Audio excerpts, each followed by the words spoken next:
Estamos en la semana de Halloween, donde tendremos el evento de una historia corta de terror diaria de algún clásico. Es el séptimo y último día, y esto es... El huésped de Drácula, por Bram Stoker. Cuando iniciamos nuestro paseo, el sol brillaba intensamente sobre Múnich, y el aire estaba repleto de la alegría propia de comienzos del verano. En el mismo momento en que íbamos a partir, Herr Delbrück, el maestro de hotel del 4 estaciones donde me alojaba, bajó hasta el carruaje sin detenerse a ponerse el sombrero y, tras desearme un placentero paseo, le dijo al cochero, sin apartar la mano de la manija de la puerta del coche: «No olvide estar de regreso antes de la puesta del sol.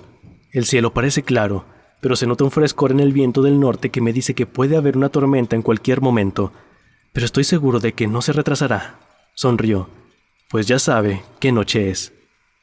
Johann le contestó con un enfático «Ja, mein Herr», y, llevándose la mano al sombrero, se dio prisa en partir. Cuando hubimos salido de la ciudad le dije, tras indicarle que se detuviera: «Dígame, Johann, ¿qué noche es hoy?». Se persinó al tiempo que contestaba lacónicamente «Walpurgisnacht», y sacó su reloj, un grande y viejo instrumento alemán de plata, tan grande como un nabo, y lo contempló, con las cejas juntas y un pequeño e impaciente encogimiento de hombros. Me di cuenta de que aquella era su forma de protestar respetuosamente contra el innecesario retraso, y me volví a recostar en el asiento, haciéndole señas de que prosiguiera. Reanudó una buena marcha, como si quisiera recuperar el tiempo perdido. De vez en cuando los caballos parecían alzar sus cabezas y olisquear suspicazmente el aire. En tales ocasiones, yo miraba alrededor, alarmado. El camino era totalmente anodino, pues estábamos atravesando una especie de alta meseta barrida por el viento. Mientras viajábamos, vi un camino que parecía muy poco usado y que aparentemente se hundía en un pequeño y serpenteante valle. Parecía tan invitador que, aun arriesgándome a ofenderlo, le dije a Johann que se detuviera y, cuando lo hubo hecho, le expliqué que me gustaría que bajara por allí. Me dio toda clase de excusas y se persinó con frecuencia mientras hablaba. Esto, de alguna forma, excitó mi curiosidad. Así que le hice varias preguntas. Respondió evasivamente, sin dejar de mirar una y otra vez su reloj como protesta. Al final le dije: «Bueno, Johann, quiero bajar por ese camino. No le diré que venga si no lo desea, pero cuénteme por qué no quiere hacerlo. Eso es todo lo que le pido». Como respuesta, pareció zambullirse desde el pescante por lo rápidamente que llegó al suelo. Entonces extendió sus manos hacia mí en gesto de súplica y me imploró que no fuera. Mezclaba el suficiente inglés con su alemán como para que yo entendiera el hilo de sus palabras. Parecía estar siempre a punto de decirme algo, cuya sola idea era evidente que le aterrorizaba, pero cada vez se echaba atrás y decía mientras se persinaba: «Walpurgisnacht». Traté de argumentar con él, pero era difícil discutir con un hombre cuyo idioma no hablaba. Ciertamente, él tenía todas las ventajas, pues aunque comenzaba hablando en inglés, un inglés muy burdo y entrecortado, siempre se excitaba y acababa por repetir a su idioma natal. Y cada vez que lo hacía, miraba su reloj. Entonces los caballos se mostraron inquietos y olisquearon el aire. Ante esto, palideció y, mirando a su alrededor de forma asustada, saltó de pronto hacia adelante. Los aferró por las bridas y los hizo avanzar unos 10 metros. Yo lo seguí y le pregunté por qué había hecho aquello. Como respuesta, se persinó, señaló al punto que había abandonado y apuntó con su látigo hacia el otro camino, indicando una cruz y diciendo, primero en alemán y luego en inglés: «Enterrados. Estar enterrados los que matarse ellos mismos». Recordé la vieja costumbre de enterrar a los suicidas en los cruces de los caminos. «Ah, ya veo, un suicida. ¡Qué interesante!». Pero a fe mía, que no podía saber por qué estaban asustados los caballos. Mientras hablábamos, escuchamos un sonido que era un cruce entre el aullido de un lobo y el ladrido de un perro. Se oía muy lejos, pero los caballos se mostraron muy inquietos, y le llevó bastante tiempo a Johann calmarlos. Estaba muy pálido y dijo: «Suena como lobo. Pero no hay lobos aquí. Ahora». «¿No?», pregunté inquisitivamente. «¿Hace ya mucho tiempo desde que los lobos estuvieron tan cerca de la ciudad?». «Mucho, mucho», contestó. «En primavera y verano, pero con la nieve los lobos no mucho lejos». Mientras acariciaba los caballos y trataba de calmarlos, oscuras nubes comenzaron a pasar rápidas por el cielo. El sol desapareció y una bocanada de aire frío sopló sobre nosotros. No obstante, tan solo fue un soplo, y más parecía un aviso que una realidad, pues el sol volvió a salir brillante. Johan miró hacia el horizonte, haciendo visera con su mano, y dijo: «La tormenta de nieve venir dentro de mucho poco». Luego miró de nuevo su reloj, y, manteniendo firmemente las riendas, pues los caballos seguían manoteando inquietos y agitando sus cabezas, subió al pescante como si hubiera llegado el momento de proseguir nuestro viaje. Me sentía un tanto obstinado y no subí inmediatamente al carruaje. «Hábleme del lugar al que lleva este camino», le dije, y señalé hacia abajo. Se persinó de nuevo y murmuró una plegaria antes de responderme. «Es maldito». «¿Qué es lo que es maldito?», inquirí. «El pueblo». «Entonces, ¿hay un pueblo?». «No, no. Nadie vive allá desde cientos de años». Me devoraba la curiosidad, pero dijo que había un pueblo. Había. «¿Y qué pasa ahora?». Como respuesta, se lanzó a desgranar una larga historia en alemán y en inglés, tan mezclados que casi no podía comprender lo que decía, pero a grandes rasgos logré entender que hacía muchos cientos de años habían muerto allí personas que habían sido enterradas, y se habían oído ruidos bajo la tierra, y cuando se abrieron las fosas se hallaron a los hombres y mujeres con el aspecto de vivos y las bocas rojas de sangre, y por eso, buscando salvar sus vidas, ¡ay!, y sus almas, y aquí se persinó de nuevo, los que quedaron huyeron a otros lugares donde los vivos vivían y los muertos estaban muertos y no otra cosa. Evidentemente tenía miedo de pronunciar las últimas palabras. Mientras avanzaba en su narración, se iba excitando más y más. Parecía como si su imaginación se hubiera desbocado y terminó en un verdadero paroxismo de terror. Blanco el rostro, sudoroso, tembloroso y mirando a su alrededor, como si esperara que alguna horrible presencia se fuera a manifestar allí mismo, en la llanura abierta, bajo la luz del sol. Finalmente, en una agonía de desesperación gritó: «Walpurgisnacht», e hizo una seña hacia el vehículo, indicándome que subiera. Mi sangre inglesa hirvió ante eso, y echándome hacia atrás dije: «Tiene usted miedo, Johan. Tiene usted miedo. Regrese, yo volveré solo. Un paseo a pie me sentará bien». La puerta del carruaje estaba abierta. Tomé del asiento el bastón de roble que siempre llevo en mis excursiones y cerré la puerta. Señalé el camino de regreso a Múnich y repetí: «Regrese, Johan. La noche de Walpurgis no tiene nada que ver con los ingleses». Los caballos estaban ahora más inquietos que nunca, y Johan intentaba retenerlos mientras me imploraba excitadamente que no cometiera tal locura. Me daba pena el pobre hombre, parecía sincero. No obstante, no pude evitar el echarme a reír. Ya había perdido todo rastro de inglés en sus palabras. En su ansiedad, había olvidado que la única forma que tenía de hacerme comprender era hablar en mi idioma, así que chapurrió su alemán nativo. Comenzaba a ser algo tedioso. Tras señalar la dirección, exclamé: «¡Regrese!» Y me di la vuelta para bajar por el camino lateral, hacia el valle. Con un gesto de desesperación, Johan volvió sus caballos hacia Múnich. Me apoyé sobre mi bastón y lo contemplé alejarse. Marchó lentamente por un momento. Luego, sobre la cima de una colina, apareció un hombre alto y delgado. No podía verlo muy bien a aquella distancia. Cuando se acercó a los caballos, estos comenzaron a encabritarse y a patear. Luego relincharon aterrorizados y echaron a correr locamente. Los contemplé perderse de vista y luego busqué al extraño, pero me di cuenta de que también él había desaparecido. Me volví con ánimo tranquilo hacia el camino lateral que bajaba hacia el profundo valle que tanto había preocupado a Johan. Por lo que podía ver, no había ni la más mínima razón para esta preocupación. Y diría que caminé durante un par de horas sin pensar en el tiempo ni en la distancia, y ciertamente sin ver ni persona ni casa alguna.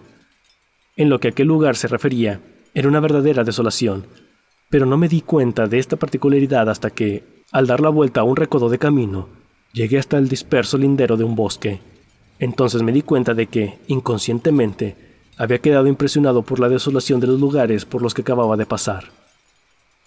Me senté para descansar y comencé a mirar a mi alrededor. Me fijé en que el aire era mucho más frío que cuando había iniciado mi camino. Parecía rodearme un sonido susurrante, en el que se oía de vez en cuando, muy en lo alto, algo así como un rugido apagado. Miré hacia arriba y pude ver que grandes y densas nubes corrían rápidas por el cielo, de norte a sur, a una gran altura. Eran los signos de una tormenta que se aproximaba por algún lejano estrato de aire. Noté un poco de frío y, pensando que era por haberme sentado tras la caminata, reinicié mi paseo. El terreno que cruzaba ahora era mucho más pintoresco. No había ningún punto especial digno de mención, pero en todo él se notaba cierto encanto y belleza. No pensé más en el tiempo, Y fue solo cuando empezó a hacerse notar el oscurecimiento del sol que comencé a preocuparme acerca de cómo hallar el camino de vuelta. Había desaparecido la brillantez del día. El aire era frío, y el vuelo de las nubes allá en lo alto mucho más evidente. Iban acompañadas por una especie de sonido ululante y lejano, por el que parecía escucharse a intervalos el misterioso grito que el cochero había dicho que era de un lobo. Dudé un momento, pero me había prometido ver el pueblo abandonado, así que proseguí, y de pronto llegué a una amplia extensión de terreno llano, cerrado por las colinas que lo rodeaban. Las laderas de estas estaban cubiertas de árboles que descendían hasta la llanura, formando grupos en las suaves pendientes y depresiones visibles aquí y allá. Seguí con la vista el serpentear del camino y vi que trazaba una curva cerca de uno de los más densos grupos de árboles y luego se perdía tras él. Mientras miraba noté un hálito helado en el aire y comenzó a nevar.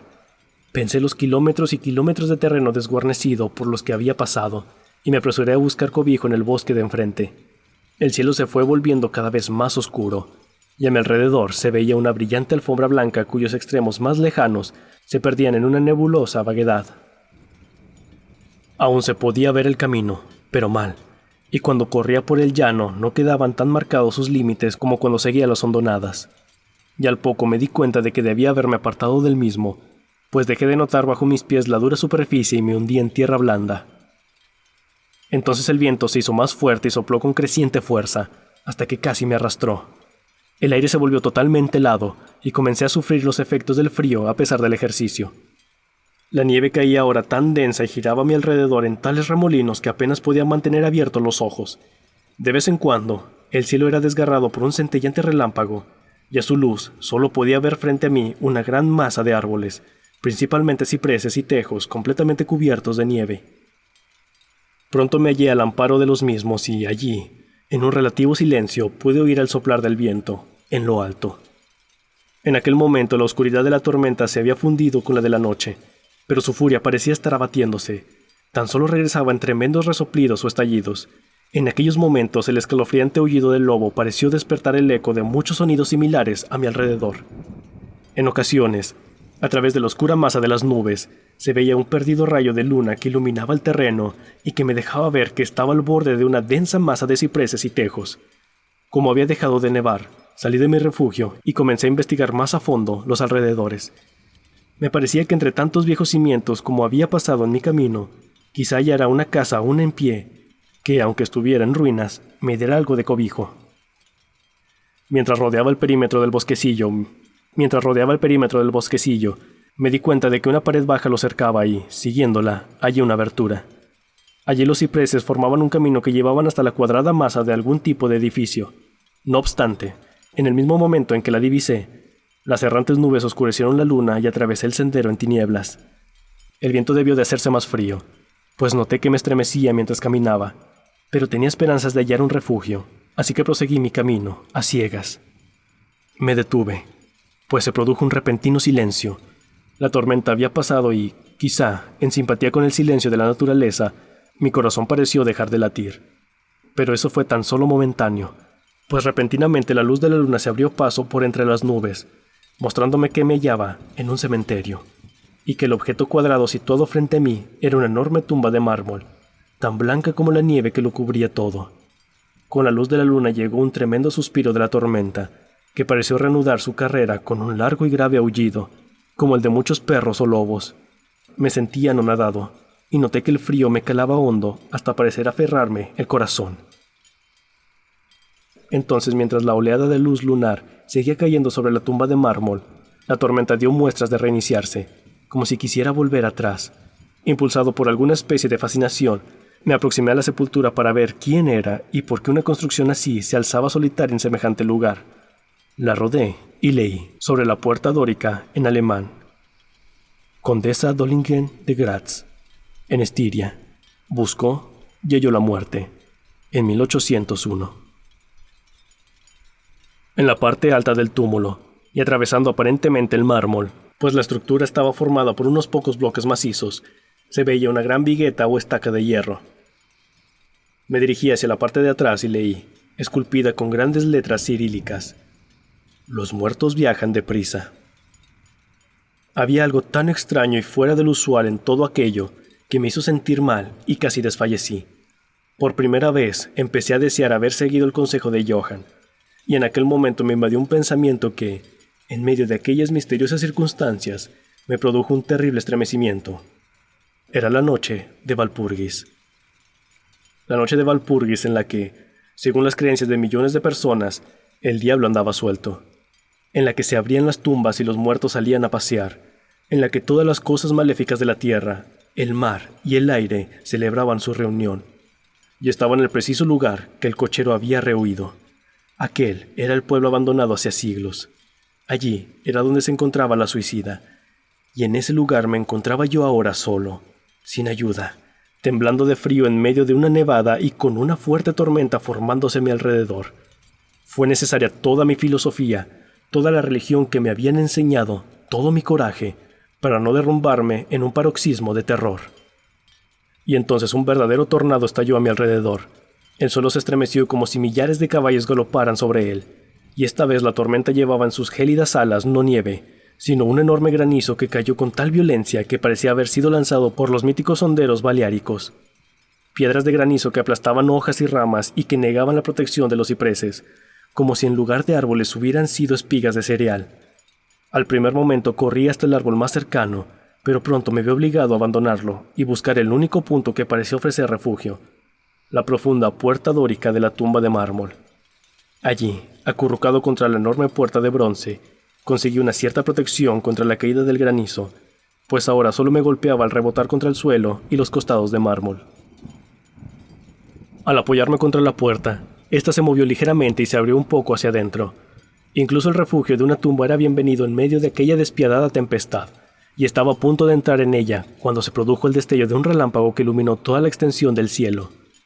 En aquel instante, lo juro por mi vida, vi, pues mis ojos estaban vueltos hacia la oscuridad del interior, a una bella mujer, de mejillas sonrosadas y rojos labios, aparentemente dormida sobre un féretro.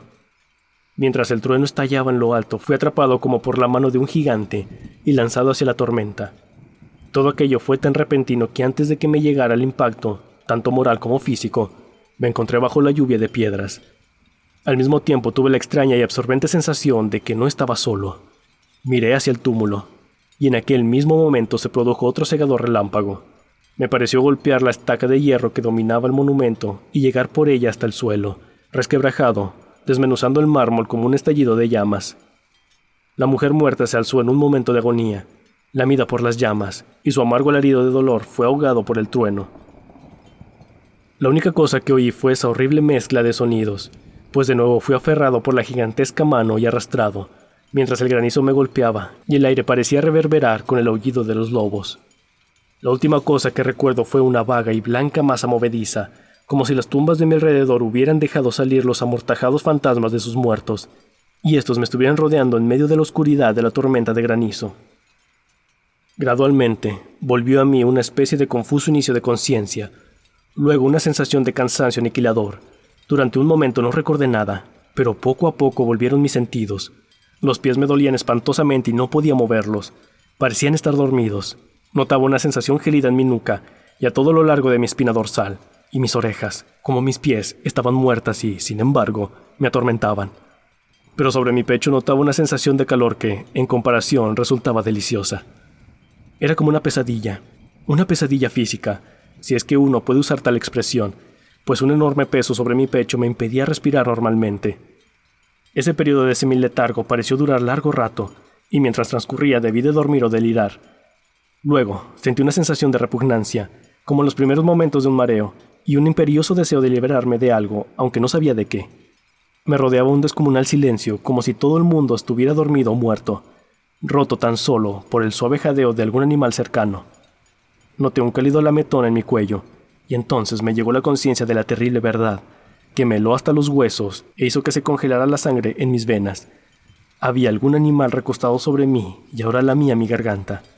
No me atreví a agitarme, pues algún instinto de prudencia me obligaba a seguir inmóvil, pero la bestia pareció darse cuenta de que se había producido algún cambio en mí, pues levantó la cabeza. Por entre mis pestañas vi sobre mí los dos grandes ojos llameantes de un gigantesco lobo.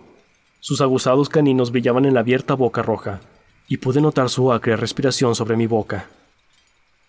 Durante un periodo de tiempo lo olvidé todo. Luego escuché un gruñido, seguido por un aullido, y luego por otro y otro. Después, aparentemente muy a lo lejos, escuché un «¡Hey! ¡Hey!», como de muchas voces gritando al unísono. Alcé cautamente la cabeza y miré en la dirección de la que llegaba el sonido, pero el cementerio bloqueaba mi visión. El lobo seguía aullando de una extraña manera, y un resplandor rojizo comenzó a moverse por entre los cipreses, como siguiendo el sonido. Cuando las voces se acercaron, el lobo aulló más fuerte y más rápidamente. Yo temía hacer cualquier sonido o movimiento. El brillo rojo se acercó más, por encima de la alfombra blanca que se extendía en la oscuridad que me rodeaba. Y de pronto, de detrás de los árboles surgió al trote una patrulla de jinetes llevando antorchas. El lobo se apartó de encima de mí y escapó por el cementerio. Vi como uno de los jinetes, soldados, según parecía por sus gorras y sus largas capas militares, alzaba su carabina y apuntaba. Un compañero golpeó su brazo hacia arriba y escuché cómo la bala zumbaba sobre mi cabeza. Evidentemente me había tomado por lobo. Otro divisó al animal mientras se alejaba y se oyó un disparo. Luego, al galope, la patrulla avanzó, algunos hacia mí y otros siguiendo al lobo mientras éste desaparecía por entre los nevados cipreses. Mientras se aproximaban, traté de moverme. No lo logré, aunque podía ver y oír todo lo que sucedía a mi alrededor. 2 o 3 de los soldados saltaron de sus monturas y se arrodillaron a mi lado. Uno de ellos alzó mi cabeza y colocó su mano sobre mi corazón. «Buenas noticias, camaradas», gritó. «Su corazón todavía late». Entonces vertieron algo de brandy entre mis labios. Me dio vigor, y fui capaz de abrir del todo los ojos y mirar a mi alrededor. Por entre los árboles se movían luces y sombras, y oí cómo los hombres se llamaban los unos a los otros. Se agruparon, lanzando asustadas exclamaciones, y las luces centellearon cuando los otros entraron amontonados en el cementerio, como posesos. Cuando los primeros llegaron hasta nosotros, los que me rodeaban preguntaron ansiosos: «¿Lo hallaron?». La respuesta fue apresurada: «No, vámonos pronto. Este no es un lugar para quedarse, y menos en esta noche». «¿Qué era?», preguntaron en varios tonos de voz. La respuesta llegó variada e indefinida, como si todos los hombres sintieran un impulso común por hablar y, sin embargo, se vieran refrenados por algún miedo compartido que les impidiera airear sus pensamientos. Era una cosa», tartamudeó uno, cuyo ánimo obviamente se había derrumbado. «Era un lobo, sin embargo, no era un lobo», dijo otro estremeciéndose. «No vale la pena intentar matarlo sin tener una bala bendecida», indicó un tercero con voz más tranquila. «Nos está bien merecido por salir en esta noche». «Desde luego que nos hemos ganado los 1000 marcos», espetó un cuarto. «Había sangre en el mármol derrumbado», dijo otro tras una pausa, «y desde luego no la puso ahí el rayo. En cuanto a él, ¿está a salvo? Miren su garganta. Vean, camaradas, el lobo estaba echado encima de él, dándole calor». El oficial miró mi garganta y replicó: «Está bien, la piel no ha sido perforada. ¿Qué significará todo esto? Nunca lo habríamos hallado de no haber sido por los aullidos del lobo». «¿Qué es lo que ocurrió con ese lobo?», preguntó el hombre que sujetaba mi cabeza, que parecía ser el menos aterrorizado del grupo, pues sus manos estaban firmes, sin temblar. En su bocamanga se veían los galones de suboficial. «Volvió a su cubil», contestó el hombre cuyo largo rostro estaba pálido y que temblaba visiblemente aterrorizado mientras miraba a su alrededor. «Aquí hay bastantes tumbas en las que puede haberse escondido. Vámonos, camaradas, vámonos rápido. Abandonemos este lugar maldito». El oficial me alzó hasta sentarme y lanzó una voz de mando. Luego, entre varios hombres me colocaron sobre un caballo. Saltó a la silla tras de mí. Me sujetó con los brazos y dio la orden de avanzar, dando la espalda a los cipreses. Cabalgamos rápidamente en formación. Mi lengua seguía rehusando cumplir con su función y me vi obligado a guardar silencio. Debí de quedarme dormido, pues lo siguiente que recuerdo es estar de pie, sostenido por un soldado a cada lado. Ya casi era de día, y hacia el norte se reflejaba una rojiza franja de luz solar, como un sendero de sangre sobre la nieve. El oficial estaba ordenando a sus hombres que no contaran nada de lo que habían visto, excepto que habían hallado a un extranjero, un inglés, protegido por un gran perro. «¿Un gran perro? Eso no era ningún perro», interrumpió el hombre que había mostrado tanto miedo. «Sé reconocer un lobo cuando lo veo». El joven oficial le respondió con calma: «Dije un perro». «Perro», reiteró irónicamente el otro. Resultaba evidente que su valor estaba ascendiendo con el sol, y señalándome dijo: «Mírele la garganta. ¿Es eso obra de un perro, señor?». Instintivamente alcé una mano al cuello y, al tocármelo, grité de dolor. Los hombres se arremolinaron para mirar, algunos bajando de sus sillas, y de nuevo se oyó la calmada voz del joven oficial: «Un perro, he dicho. Si contamos alguna otra cosa, se reirán de nosotros». Entonces monté tras uno de los soldados y entramos en los suburbios de Múnich. Allí encontramos un carruaje al que me subieron y que me llevó al 4 estaciones. El oficial me acompañó en el vehículo, mientras un soldado nos seguía llevando su caballo y los demás regresaban al cuartel.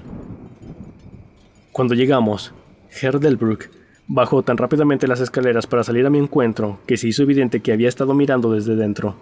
Me sujetó con ambas manos y me llevó solícito al interior. El oficial hizo un saludo y se dio la vuelta para alejarse, pero al darme cuenta insistí en que me acompañara a mis habitaciones.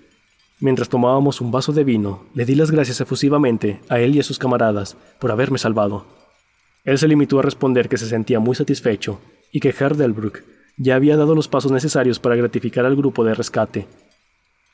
Ante esta ambigua explicación, el maestro de hotel sonrió, mientras el oficial se excusaba, alegando tener que cumplir con sus obligaciones, y se retiraba. «Pero Herr Delbrück», interrogué, «¿cómo y por qué me buscaron los soldados?»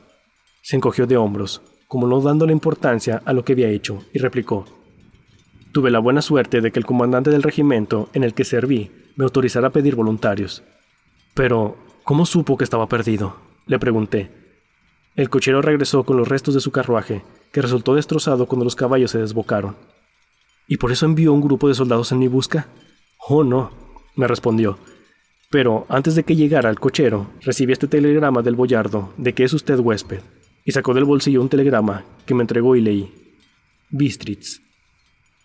Tenga cuidado con mi huésped. Su seguridad me es preciosa. Si algo le ocurriera o lo echaran a faltar, no hay remedios para hallarle y garantizar su seguridad. Es inglés y por consiguiente aventurero. A menudo hay peligro con la nieve y los lobos y la noche. No pierda un momento si teme que le haya ocurrido algo. Respaldaré su celo con mi fortuna. Drácula».